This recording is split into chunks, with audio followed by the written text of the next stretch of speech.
সোনারপুর থানাতে শুভেন্দু অধিকারী ও হুমায়ুন কবিরের নামে অভিযোগ দায়ের করেন সায়ন ব্যানার্জি। সায়ন ব্যানার্জির করা অভিযোগের ভিত্তিতে রবিবার সন্ধ্যে 7:30 নাগাদ তাকে সোনারপুর থানায় ডাকা হয়।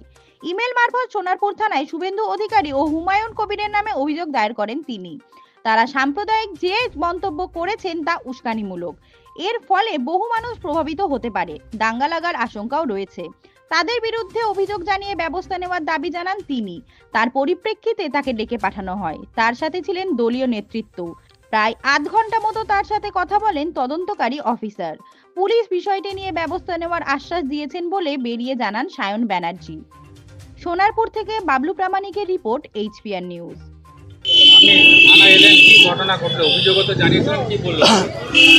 দেখুন, যেভাবে গোটা রাজ্য জুড়ে পূর্ব পরিকল্পিত প্রিপ্ল্যান্ড ওয়েতে বিজেপি এবং তৃণমূল কংগ্রেস, শুভেন্দু অধিকারী এবং হুমায়ুন কবির এনারা যেভাবে সাম্প্রদায়িক উত্তেজনা সৃষ্টি করছে, বিধানসভার সামনে থেকে যে মন্তব্য করেছেন তার যে পাল্টা মন্তব্য, গোটা সবটা মিলিয়ে যেভাবে শান্তি শৃঙ্খলা বিঘ্নিত হতে পারে এবং একটা কগনিজেবল অফেন্স।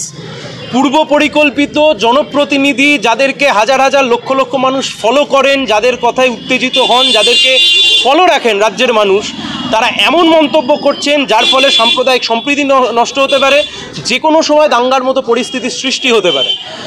সুপ্রিম কোর্টের গাইডলাইন ছিল, নির্দেশিকা ছিল, যে কোনো হেড স্পিচের বিরুদ্ধে রাজ্যের সরকারকে ডাইরেকশন দেওয়া রয়েছে রাজ্যের সরকার সুমোটো কমপ্লেন করতে পারে, স্বতঃপ্রণোদিত FIR করে ব্যবস্থা গ্রহণ করতে পারে। 2022 সালে এই হেড স্পিচ নিয়ে সুপ্রিম কোর্টের গাইডলাইন রয়েছে, কিন্তু দুর্ভাগ্যের হলেও সত্যি সে কাজ আমাদের রাজ্যে করেনি। না হুমায়ুন কবিরের বিরুদ্ধে, না শুভেন্দু অধিকারীর বিরুদ্ধে, বা আরও যারা যারা এই মন্তব্য করছেন তার বিরুদ্ধে কোনো রকমের কোনো ব্যবস্থা গ্রহণ করা হয়নি। ইমেল করেছিলাম, সেই ইমেলের পরিপ্রেক্ষিতে আজকে সোনারপুর থানা থেকে ডেকে পাঠিয়েছিলেন যে আমাদের কাছে কি মেটেরিয়ালস রয়েছে, আমরা কিসের ভিত্তিতে বলছি যে এরকম একটা অপরাধ ঘটেছে, এবং আমরা বলেছি আমাদের কাছে যা যা মেটেরিয়ালস রয়েছে আমরা সমস্ত মেটেরিয়ালস আপনাদের কাছে হ্যান্ডওভার করে দেবো।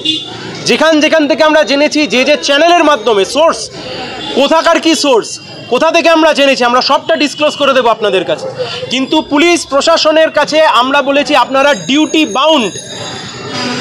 বাউন্ড আপনারা যে একটা FIR রেজিস্টার্ড করে শুভেন্দু অধিকারী এবং হুমায়ুন কবিরের বিরুদ্ধে অ্যাপ্রোপ্রিয়েট অ্যাকশান নিতে হবে, সোনারপুর থানাকে নিতে হবে, এর কোনো অন্যথা হতে পারে না। গোটা রাজ্যে শুনেছি আরও অনেক কমপ্লেন হয়েছে, কিন্তু আমরা স্পেসিফিকভাবে যে লিখিত অভিযোগ করেছি সেই লিখিত অভিযোগের বিরুদ্ধে পরিপ্রেক্ষিতে ওনারা আমাদেরকে ডেকে পাঠিয়েছিলেন যে তদন্ত যে পথে এগোবে, আমরা বলেছি তদন্তের গতিপথ যেদিকে যাবে আমরা তাতে সাহায্য করব। আমাদের কাছে যে মেটেরিয়ালস রয়েছে আমরা হ্যান্ডওভার করে দেবো, আপনারা একটা নোটিশ করে দিন আমাদেরকে। তার কারণ আপনারা সবাই জানেন দুজন জনপ্রতিনিধি অত্যন্ত ইনফ্লুয়েন্সিয়াল ব্যক্তি, ফলে আমরাও কোনো ফাঁকফোকর রাখতে চাইছি না। কিন্তু এটা আনফর্চুনেট, আমরাও বুঝলাম না যে আমাদের রাজ্যে বামপন্থী নেতাকর্মীদের, কলতান দাশগুপ্ত আজ থেকে কয়েকদিন আগের উদাহরণ, এই সোনারপুর থানাতেও বা বিভিন্ন ক্ষেত্রে আমাদের নেতাকর্মীদের নামে শয়ে মিথ্যে মামলা হয়, পুলিশ সুমোটো FIR করে বাড়ি থেকে তুলে নিয়ে যায়। কিন্তু বিধানসভার বাইরে থেকে দাঁড়িয়ে রাজ্যের বিরোধী দলনেতা এবং তৃণমূল কংগ্রেসের ভরতপুরের বিধায়ক, যিনি প্রাক্তন বিজেপির একজন নেতাও বটে, তারা মন্তব্য করলেন 2019 সালে এই ভরতপুরে ক্যান্ডিডেট হয়েছিলেন, মুর্শিদাবাদে বিজেপির লোকসভা কেন্দ্রে প্রার্থী হয়েছিলেন হুমায়ুন কবির। অদ্ভুতভাবে রাজ্যের প্রশাসন চুপ হয়ে রইলেন, কোনো সুমোটো FIR করলেন না, কোনো সুমোটো স্বতঃপ্রণোদিত মামলা রুজু করলেন না সুপ্রিম কোর্টের গাইডলাইন থাকা সত্ত্বেও। কাকে বাঁচাতে চাইছেন? This is very unfortunate. কাকে বাঁচাতে চাইছে, কাকে সেফগার্ড করতে চাইছে? এত সুন্দর একটা রাজ্য, এত শান্তির রাজ্য, সম্প্রীতির রাজ্য, সেই শান্তি সম্প্রীতির রাজ্যতে কেউ যদি মনে করে যে দাঙ্গা বাঁধাবো, উস্কানি দেব, বামপন্থী হিসেবে, কমিউনিস্ট পার্টির কর্মী হিসেবে আমাদের দায়িত্ব বর্তায় যে সুন্দর রাজ্যটার শান্তি সম্প্রীতি রক্ষা করবার জন্য যা যা করণীয় তাই করবার।